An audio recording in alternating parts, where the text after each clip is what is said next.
The first shot rang out like thunder cracking across dry plains, a sharp, echoing sound that sliced through the stillness of dawn. Smoke curled lazily from a rifle barrel, held steady by hands hardened from years of relentless labor. Behind those calloused fingers lay lands soaked in sweat, memories, and quiet desperation. A farmhouse stood silhouetted against a blood-red sunrise, its weathered beams whispering of generations lost and battles fought quietly, without recognition or reward. Storm clouds gathered on the horizon, darkening the sky like bruises, omens of a reckoning long overdue. It was a land balanced precariously between dignity and ruin, a silent battleground where legacy was about to clash violently with greed, and where courage would be tested beneath unforgiving skies. Henry Mathis stood at the edge of his sun-scorched field, leaning against the rusted frame of a tractor that had once belonged to his grandfather. The late afternoon light of early August cut across the rows of brittle corn stalks, each one stunted by drought. For Henry, age 54 but looking older, thanks to years of farm labor and sorrow, the land represented more than a source of income. It was his legacy, a familial tapestry of sweat and sacrifice. 3 years of failing rains had turned that legacy into a battle for survival. In his hands, he held a notice from Redwood Bank, a threat of foreclosure if he could not produce a sum of money so large it made his head spin. The once patient bankers had sold the debt to an aggressive investment group, Redwood Land Management, who seemed determined to claim his acreage for something bigger and more profitable than small-scale family farming. He glanced around at the fields, remembering the stories his father and grandfather told about how these acres had once yielded bumper crops. In those days, they had close-knit neighbors, folks who traded labor and equipment, families bound by the rhythms of planting and harvest. But times changed. Large corporate farms moved in with advanced machinery and streamlined contracts. Smaller farms like Henry's could barely compete, and drought made it all but impossible to hang on. His house, a modest two-story structure built in the 1930s, loomed in the background, aging wood siding, chipped paint, and a roof in desperate need of repair. That house had seen birthdays, funerals, and the joyful chaos of family gatherings back when his wife Lucy was alive before cancer stole her away. Now the place felt hollow, occupied only by Henry's dog Gus, a few old keepsakes, and the heavy presence of memory. He turned over the foreclosure notice and thought of his son, Andrew, who had walked away from farm life at age 18. Andrew hadn't looked back except for the occasional phone call at Christmas. Henry didn't blame him. Farming was not a life for the faint of heart, especially during bad years. But with Lucy gone and Andrew in Chicago, Henry navigated the day-to-day alone, wrestling not only with the earth but also with his private grief.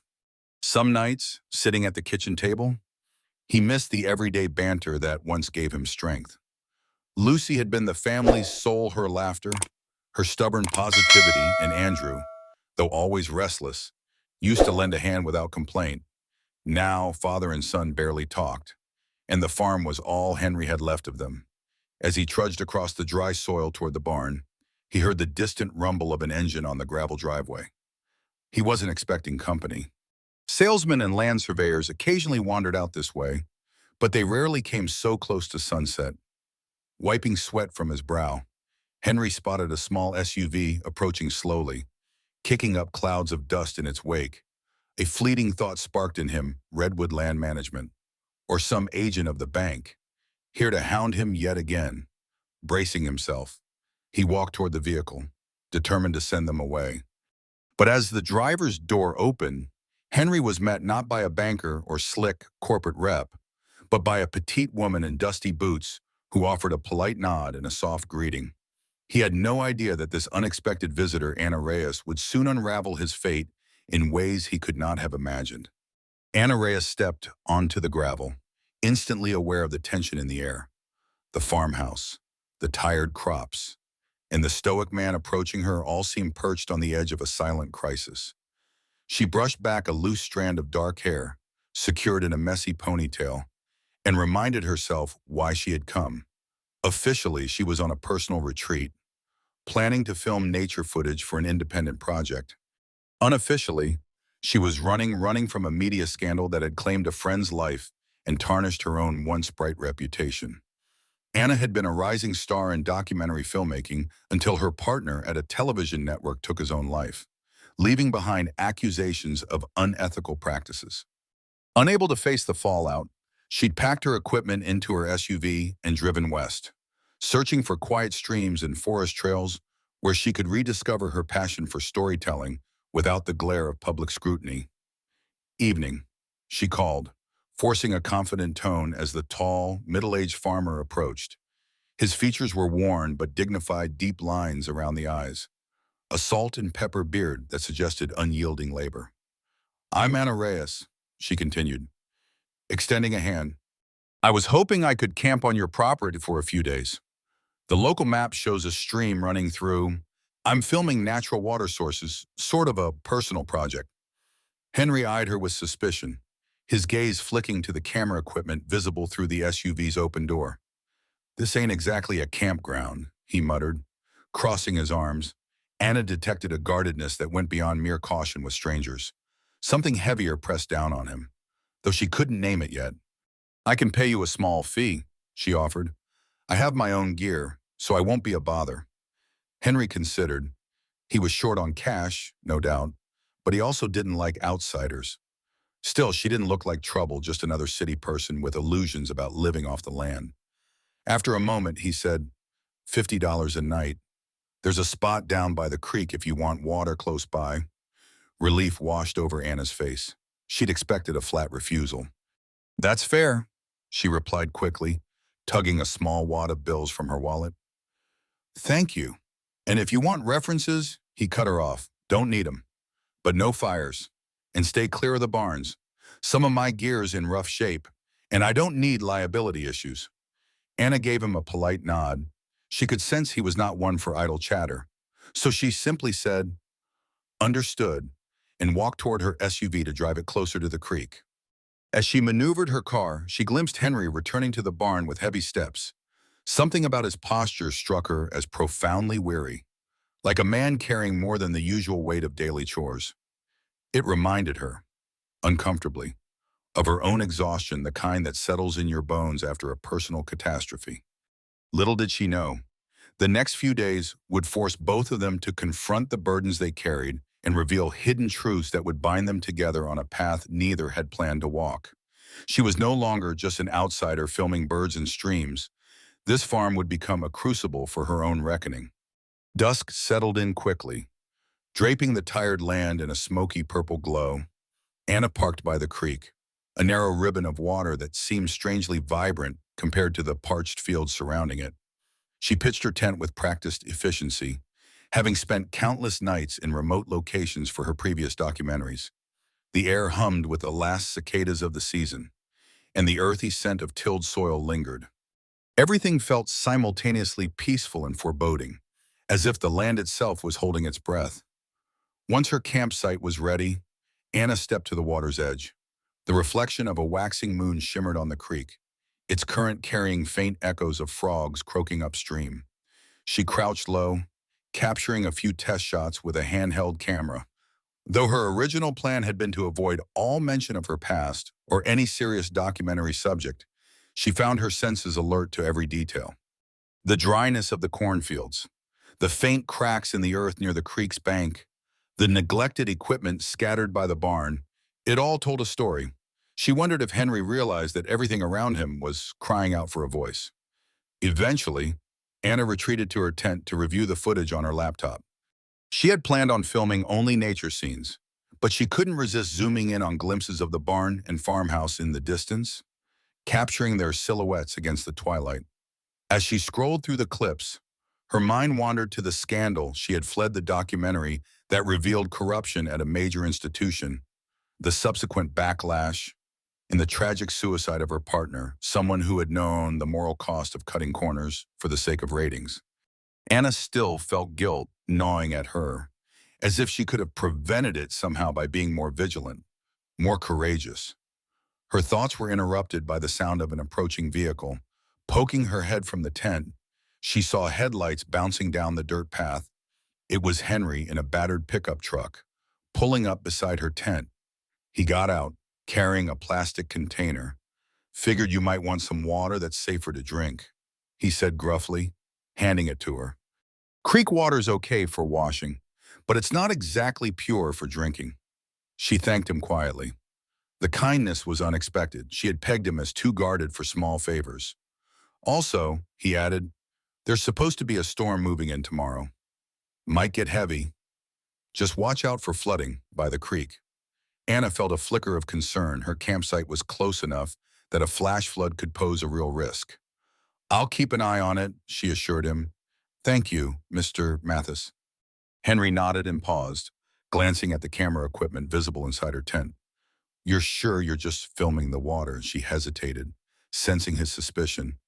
Yes, mostly nature footage, maybe some local context. With a curt nod, he headed back to his truck and rumbled away into the dusk. Alone again. Anna let out a breath she hadn't realized she was holding. The land, the man, and the storm on the horizon, something about it all resonated with her own inner turmoil. She braced herself for whatever would unfold when the skies inevitably broke. The next morning dawned gray and humid, the kind of sky that felt pregnant with rain.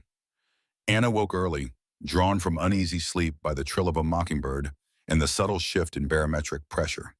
She emerged from her tent and immediately checked the creek's water level. Still placid for now, but the air buzzed with an electric tension that made the fine hairs on her arms stand up. Deciding to get some sunrise shots, she grabbed her camera and walked upstream, capturing the interplay of diffused sunlight on the rippling surface. When she returned, Henry was standing near her camp, arms folded, looking out across the fields with quiet apprehension. Storm's coming sooner than expected, he said by way of greeting. You might want to move your tent to higher ground. Anna glanced around, noticing the lower portion of the creek bank was indeed precarious. Thanks for the heads up, she replied, feeling a mix of gratitude and a twinge of annoyance at her own oversight. She spent the next half hour repositioning her tent, carrying her equipment one piece at a time to a flatter spot farther up the slope. Henry lingered, watching with the faintest trace of curiosity. At one point, he offered to help carry a heavy case, and she accepted. The two worked in near silence, punctuated only by the distant rumble of thunder. Overhead, a thick blanket of clouds slowly pushed across the sky once everything was secure. Anna poured bottled water into a camping mug. She considered offering Henry coffee, but worried it might be too forward. Instead, she simply said, "Thanks for your help," and he nodded. His eyes drifted toward the camera strapped around her neck. "Why do you do it?" he asked suddenly. She was startled by the directness. "Film." He gave a slow, thoughtful nod. "You could do anything else. Something that pays better, out of the heat and storms. Why stick a camera in nature's face?" Anna took a moment to compose an answer. "I guess, at first, I just wanted to show people what they were missing, places off the beaten path. Animals most folks never see. But then it became something else, a way to hold up a mirror to what's happening in the world. Sometimes the hardest stories to tell are the ones we don't want to see." Henry studied her for a beat, then turned to look at the fields. "Well, there's plenty of hard stories here," he said quietly. The wind gusted, carrying the metallic scent of ozone. Far in the distance, lightning flickered through darkening clouds. Without another word, Henry set off toward the farmhouse, leaving Anna alone with the ominous sky. She wondered what it would take for him to truly open up, to share the weight he was carrying. Part of her knew it was not her place, yet the documentarian in her couldn't help but sense a profound story waiting to be told. She exhaled as a bead of rain struck her cheek. The storm was coming, whether they were ready or not. By midday, the sky was a bruised purple, thunder rolling in steady waves. Anna quickly sealed her camera gear in waterproof cases, recalling prior shoots where one careless moment ruined thousands of dollars worth of equipment. She tried to prepare for the worst, lashing down her tent with extra rope and staking the corners more firmly. The wind whipped leaves and small branches around, and the creek's surface rippled violently under sudden gusts. As the first heavy drops fell, Henry's pickup reappeared at the ridge. He stepped out and hollered over the wind, "If it gets bad, you can stay in the house. Won't be much comfort, but it's dry."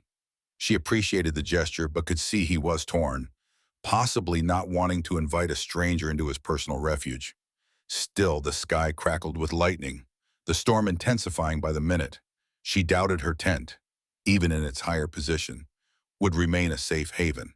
She hurriedly tossed some essentials into a backpack laptop, external drives, and her smaller camera then followed Henry's truck as it plowed through the muddy path back to the farmhouse. Inside, the house was plain yet full of personal touches, faded floral curtains, old family photos on a mantel, a crocheted throw draped over a worn armchair.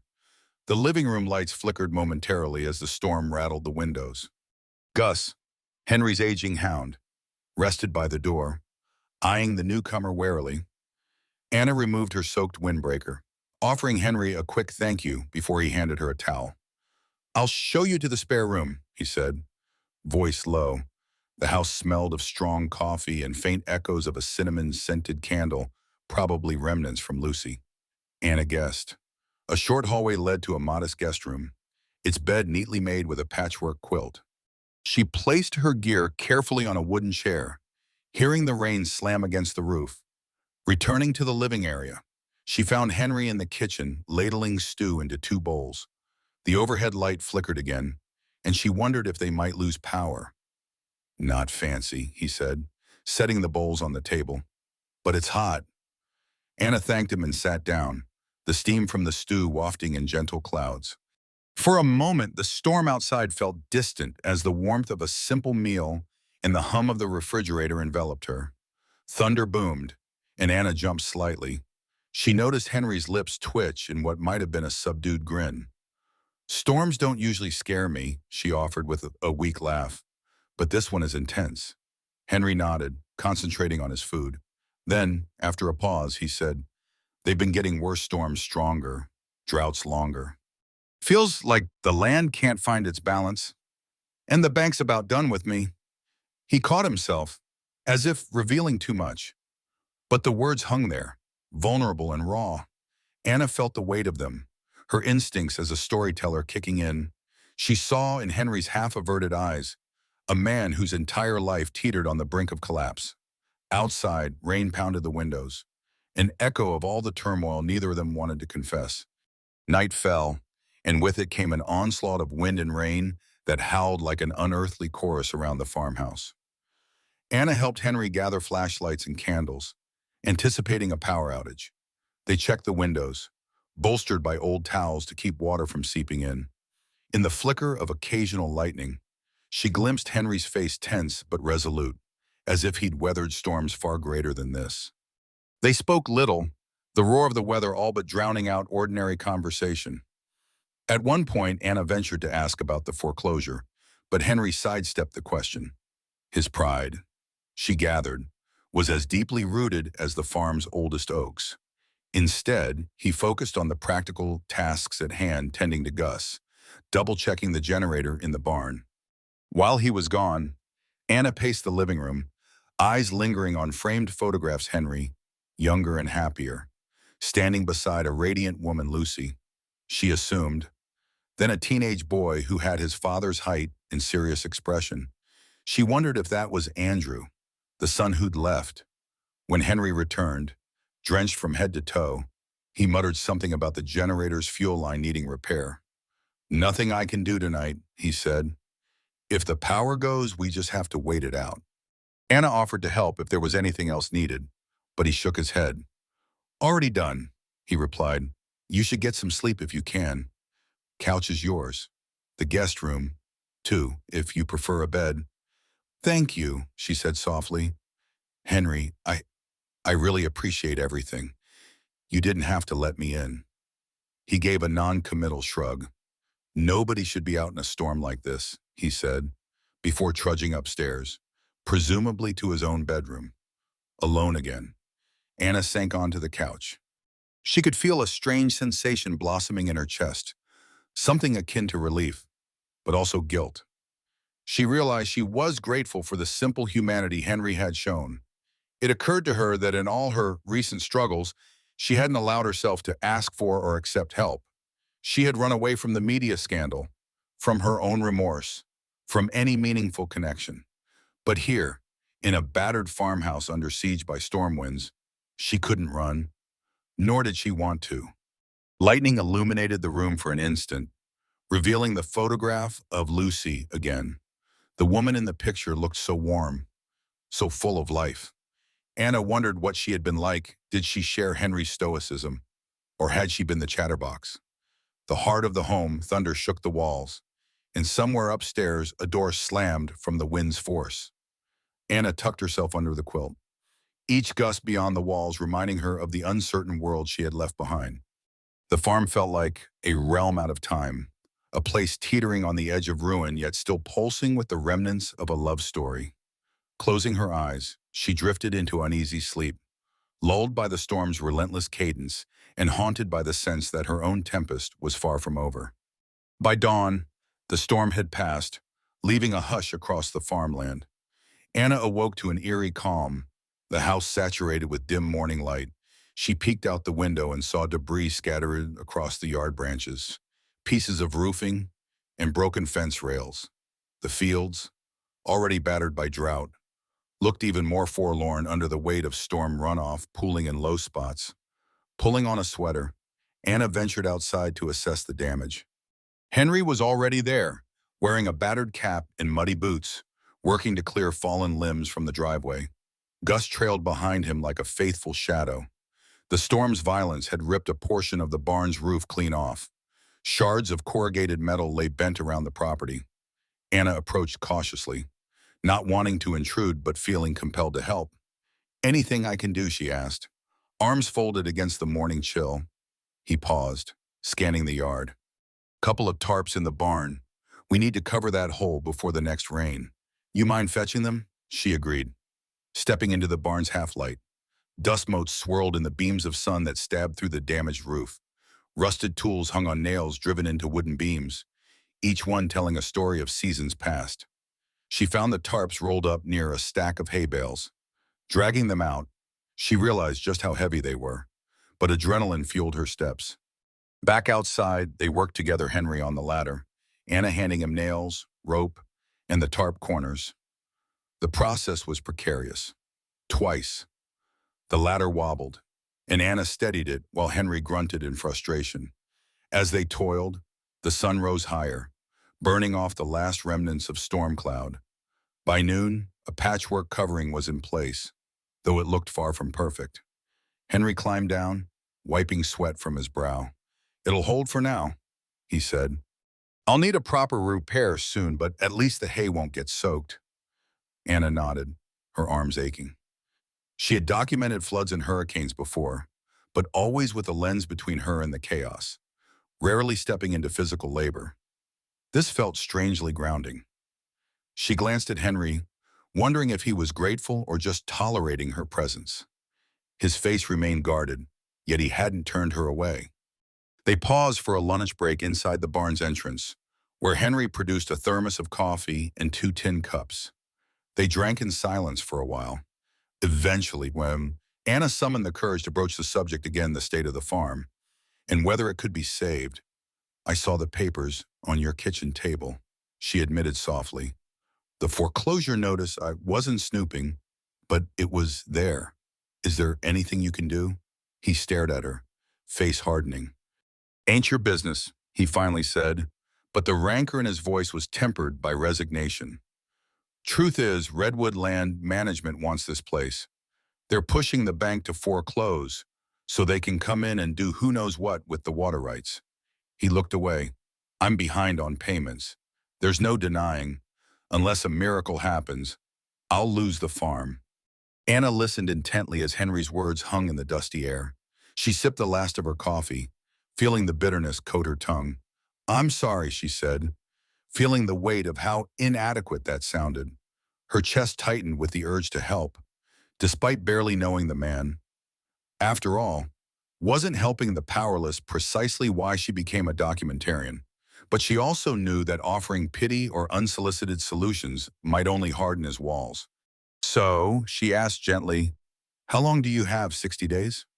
Henry replied, glancing at a calendar tacked to a support beam. "That's when they can legally start the auction." maybe less. If Redwood pushes. He set the tin cup down and stood abruptly, as if the conversation was already too much. Appreciate the help with the roof, he said. I gotta check the fence lines. She followed him out, trailing by a few steps. The morning sun illuminated the farmland, revealing puddles of rainwater that glistened like small mirrors in the broken ground. It was a land of contradictions, so thirsty for consistent moisture, yet battered by sudden downpours. Henry strode across the yard, checking fence posts where the wood looked splintered. Anna caught up to him. I can help, she offered again. I have some time before I move on. His jaw tightened, but he nodded once. Suit yourself.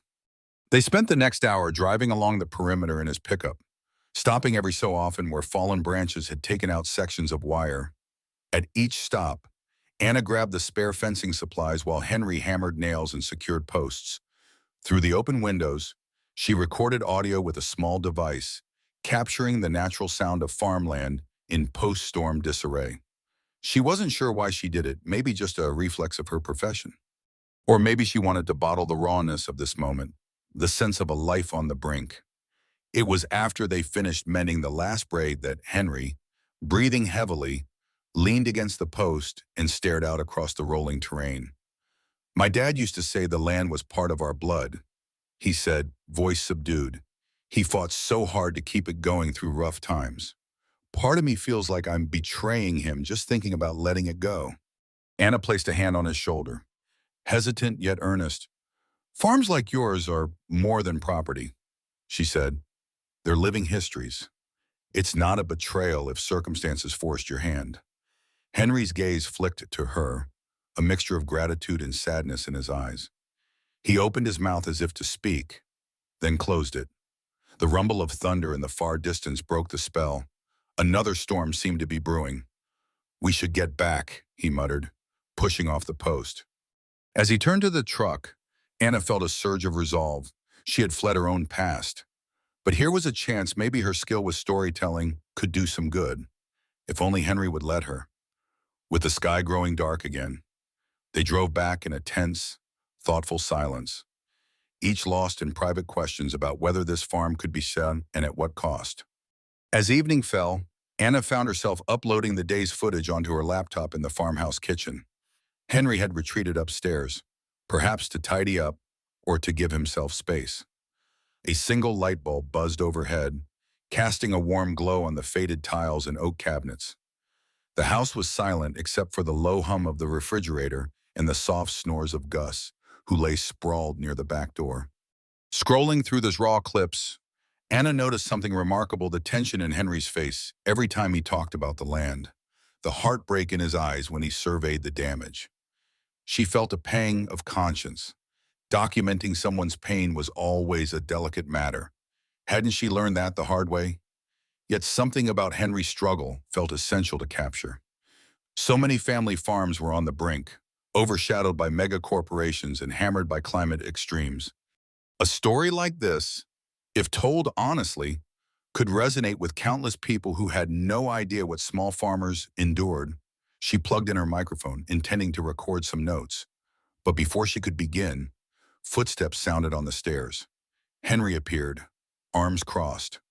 What are you doing? He asked, his tone guarded but not hostile.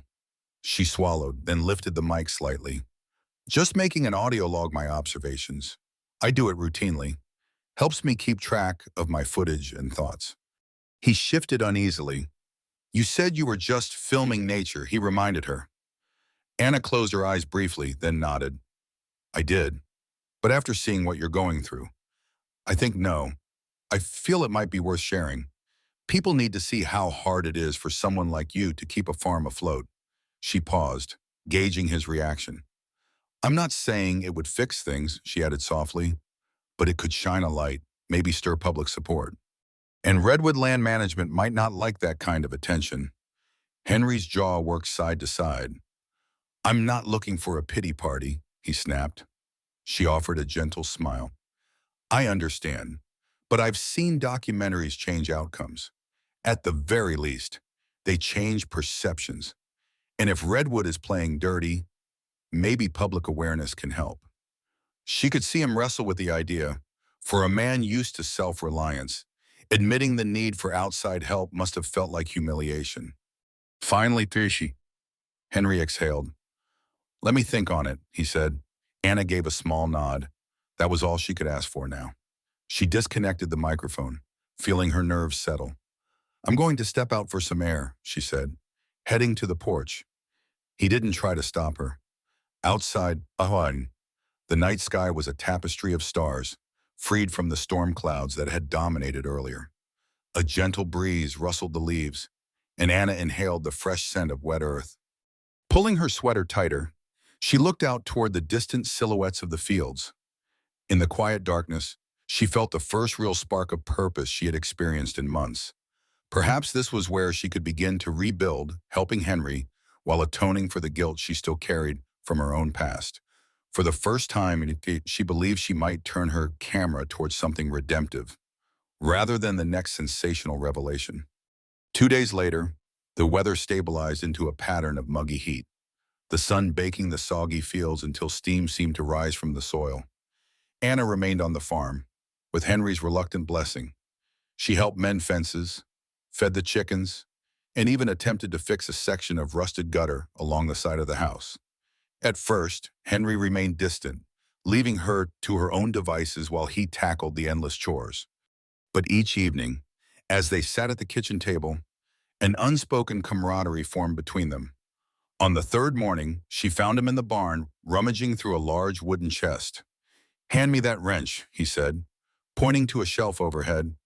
Anna complied, noticing the label on the chest read heirlooms. As Henry dug deeper, she caught glimpses of old diaries, pressed flowers, and tin boxes filled with seeds. What's all that, she asked. Her curiosity piqued. He paused, lifting an ornate metal box. Family seeds, he said, varieties that my granddad saved drought-resistant beans, hardy tomatoes, old corn strains. Lucy and I used to experiment in a small patch by the creek. A flicker of sadness crossed his eyes at the mention of his late wife. Haven't touched these in a while. Anna felt her heart skip a beat. That's incredible, she said softly. I've read about seed-saving farmers passing down heritage crops. It's important work. Henry nodded, then placed the box aside. Thought it might help during the drought, but time got away from me. Then everything else happened. The subtext was clear: Lucy's illness, Andrew leaving, financial turmoil, not wanting to pry too deeply. Anna shifted the focus back to the seeds. There could be something valuable here. She ventured, if Redwood Land Management takes over, they'll never preserve this kind of knowledge. They'll probably plow through and do whatever's most profitable. Henry's jaw clenched. They sure as hell won't care about seeds or family history. Anna bit her lip, considering an idea. Henry, she began tentatively, what if we show people the real value of your farm? Not just a piece of land, but a living archive of traditional, resilient crops. That's a story worth telling. He stopped fiddling with the tools and turned to face her. What exactly are you proposing? She took a breath, recalling her days in the field, filming segments on sustainable agriculture. I'm proposing we film you talking about these seeds. Show the creek and how it still runs strong even in drought. Highlight how your small patch of land could be a model for future farming practices. People respond to stories of hope and preservation. This could bring support not just emotionally, but maybe even financially. Henry looked away, lost in thought. After a long silence, he whispered, Lucy believed in that. She used to say these seeds were our insurance for the future. Anna reached out, lightly touching his arm. She was right, Anna said gently, and it's not too late to make the world see it. For a moment, they locked eyes, and she could almost see the flicker of determination behind his weariness. At last, he cleared his throat, brushed imaginary dust off his jeans, and said, all right, let's give it a try, but no pity. Show it for what it is, our last stand. The filming began in earnest the next morning. Anna selected a few key spots around the farm to capture Henry's daily routine, feeding the animals at sunrise, walking the perimeter to survey the battered fields, and checking the creek's flow rate. With each scene, she gently guided him through on-camera reflections, steering clear of anything that felt forced. At first, Henry was stiff, unsure where to look or how to phrase his thoughts. But gradually, he grew more comfortable, speaking candidly about the challenges of small-scale farming, the heartbreak of losing Lucy, and the bittersweet estrangement from his son Andrew. In the afternoons, they focused on the seeds. Anna set up a makeshift studio in the barn, draping a clean canvas behind Henry's workbench to emphasize the preciousness of the old metal seed box. There, Henry carefully opened small glass vials and cloth pouches, revealing beans with unusual markings, corns with bright-colored kernels, and tomatoes rumored to thrive even with minimal water. He explained how Lucy had taught him to rotate crops naturally, to save seeds from the strongest plants, and to let nature dictate the pace rather than forcing chemical interventions. As he spoke, a quiet pride replaced his usual stoicism. It was as if he finally had permission to celebrate something uniquely his own. Anna recorded hours of footage, mindful to capture not just his words, but the subtle expressions on his face. She also took sweeping shots of the property, the battered barn, the ridge where storms brewed, and of course, the creek that seemed to defy the drought. She couldn't ignore the occasional pickup truck from Redwood Land Management driving by on the distant road, its presence a reminder of the ticking clock on Henry's land. Each night, she spent hours editing rough cuts on her laptop, shaping the narrative but leaving room for the raw, unpolished truth of Henry's struggle. On the fourth day, they ventured to a far corner of the property where a small orchard used to stand. Gnarled apple trees poked out of the ground like bones of a forgotten era. Lucy planted these when Andrew was a baby, Henry said quietly, resting a hand on a trunk scarred by time and disease. He used to run through these rows, chasing fireflies at dusk. Anna noticed the crack in his voice. "Have you talked to him lately?" she asked softly. Henry shook his head. "Not since last Christmas. I couldn't bear to tell him about the foreclosure. Didn't want him to see me as a failure." Later, while reviewing the orchard footage, Anna realized this location symbolized everything Henry stood to lose: his family's memories, Lucy's legacy, and a potential future that might never materialize. The notion fueled her resolve to finish the documentary sooner rather than later. She knew she had compelling material, but also that time was short. Redwood Land Management would not wait indefinitely, and Henry deserved a fighting chance. With each edit, she honed in on the universal themes: a man's bond with the land, the fragility of old ways in a modern world, and the seeds of renewal that might still exist if only someone would listen. She prayed that her film, once shared, could shift the tides for Henry Mathis before the final curtain fell. That weekend, Redwood Land Management made its move. A notice arrived by courier, informing Henry that the foreclosure process would be expedited. They cited unrecoverable arrears and stated they'd be seeking a court date in less than 3 weeks. The letter also hinted at Redwood's larger ambitions. They planned to repurpose the creek's water rights for industrial use, possibly bottling or irrigation for nearby commercial developments. The subtext was clear: they had no interest in preserving heritage seeds or small-scale sustainable agriculture. Henry slammed the letter down on the kitchen table, rage flickering in eyes that were normally resigned. "They're vultures," he spat, pacing the floor while Anna watched. "They see a chance to pounce, strip the land of what they want, and move on. No respect for the decades of blood and sweat poured into this place." She could see his hands trembling. The letter curled in one fist. "We still have some time," she said, voice calm but urgent. "I'm nearly done with a short version of the documentary. If we release it strategically, maybe at a local event or online, we could draw attention to what's happening. Public outcry might force Redwood to slow down." Henry pounded a fist on the table, scattering a salt shaker in the remains of his morning coffee. "I'm not a charity case," he growled. "I don't want pity donations, and Redwood has lawyers, lots of them." "What can the video do?" Anna stood her ground, adrenaline firing through her veins. "It's not about pity. It's about showing people the truth. Companies like Redwood operate in the shadows. They don't want public scrutiny. If enough people start asking questions, Redwood might back off, or at least the bank could reconsider. Besides, she added gently, you're not alone in this. There are hundreds of small farmers facing similar threats. Your story could help them, too. He paused, seemingly caught off balance by her fervor. Before he could respond, a loud knock echoed from the front porch. Gus barked as Henry opened the door, revealing a grim-faced man in a suit, someone representing Redwood or the bank. No doubt, the man, who introduced himself as Mr. Powell, informed Henry that Redwood had authorized him to make a final purchase offer, a sum significantly below market value. We can close quickly, Powell said, with a practiced air of politeness. Save you the trouble of foreclosure proceedings. Henry glared, refusing to take the envelope Powell offered. Get off my land, he said through clenched teeth. Powell hesitated, eyes flicking to Anna, who stood behind Henry with her camera at her side. Sensing tension, Powell placed the envelope on a small table by the door and turned to leave. We'll be in touch, he said, disappearing into the bright afternoon. Anna's heart pounded.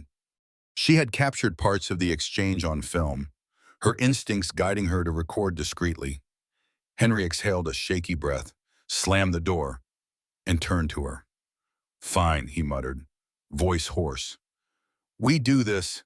Show your film wherever you can. Just make sure Redwood's name gets dragged out in the open for everyone to see. He grabbed the letter from the table and tore it in half. Maybe that's our last hope. In his eyes burned a fierce determination Anna had not seen before, and she felt a surge of confidence that their combined efforts might yet turn the tide. Anna worked tirelessly to piece together a concise, powerful documentary.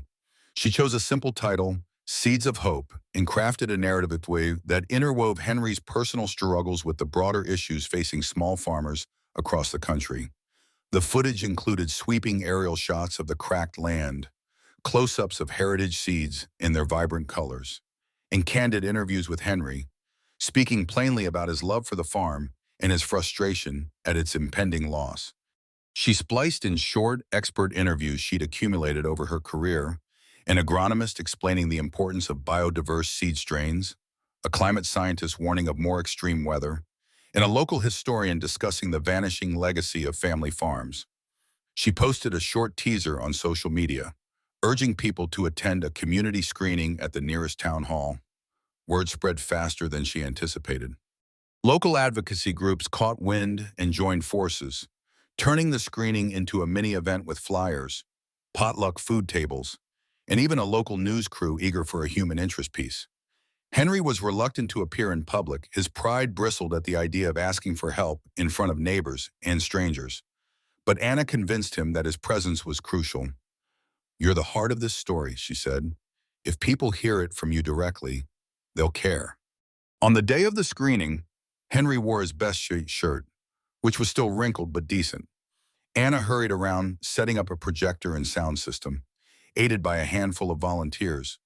Townsfolk milled about, curious and supportive. A soft murmur filled the room as the seats began to fill. In the front row, Henry sat stiffly, arms folded, while Anna introduced the film. Thank you all for coming, she said into a microphone, her voice quivering with nervous energy.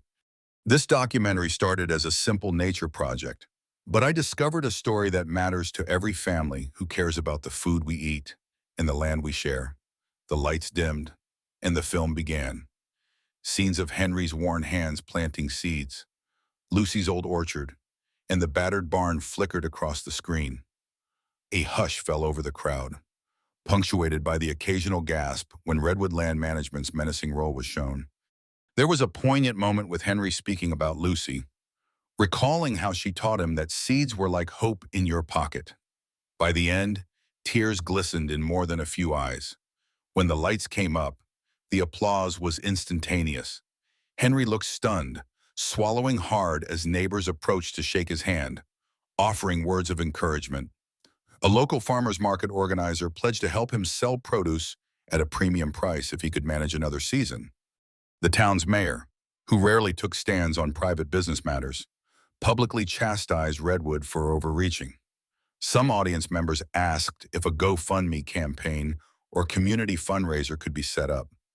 Henry could only nod. Overwhelmed by this outpouring of support, Anna hovered by the projector, catching her breath. She knew this was only the first step.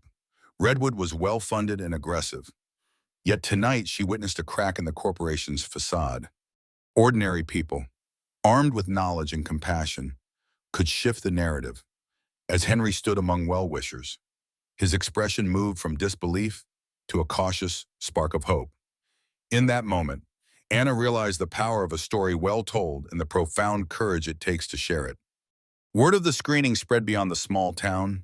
Social media shares of the Seeds of Hope teaser skyrocketed, and soon Anna's inbox overflowed with the inquiries, journalists wanting quotes, environmental groups asking how they could help, and other farmers sharing their own tales of corporate intimidation. A regional news station ran a segment on the Redwood controversy, featuring clips of Henry's interview. The pressure mounted quickly, and Redwood Land Management found itself facing negative publicity it had never anticipated. Even Redwood's local representative, Mr. Powell, was quoted in an article trying to downplay the company's objectives, insisting they intended to coexist with local traditions. Few believed him. Amidst the media storm, a short but intense phone call came from Chicago, a voice Anna didn't recognize. "My name's Andrew Mathis," the caller said. Anna's heart quickened. "Henry's estranged son. I saw the short documentary you posted online." He continued, "I had no idea how bad things were for my dad. Is it true about the foreclosure?" Anna confirmed it, her voice gentle. There was a pause on the line, filled with a tension reminiscent of a wound left untended for too long. "He never told me," Andrew said at last, a mix of anger and regret in his tone. "I want to help, but I'm not sure how he'll react to me suddenly showing up." Anna sensed the pain behind his words. "He needs you," she said simply. 2 days later, Andrew arrived on the farm. Henry was repairing a tractor engine when he saw a car parked in the driveway, sporting out-of-state plates. Andrew emerged, wearing a crisp collared shirt and carrying an overnight bag. The father froze, wiping grime from his hands. Neither spoke for several seconds. Then Andrew cleared his throat. "Dad," he said softly, "I saw the film. I'm sorry I didn't come sooner." Henry looked away, blinking hard. "Guess it took a big crisis for you to remember this place existed," he replied. But the resentment in his voice seemed overshadowed by relief. Anna, filming from a discreet distance, captured their first awkward hug. She decided not to intrude any further, stepping back to let father and son talk in private. Later, she learned Andrew had done well in Chicago, working for a technology startup. Though he couldn't single-handedly save the farm from its financial crisis, he offered to pitch in what he could.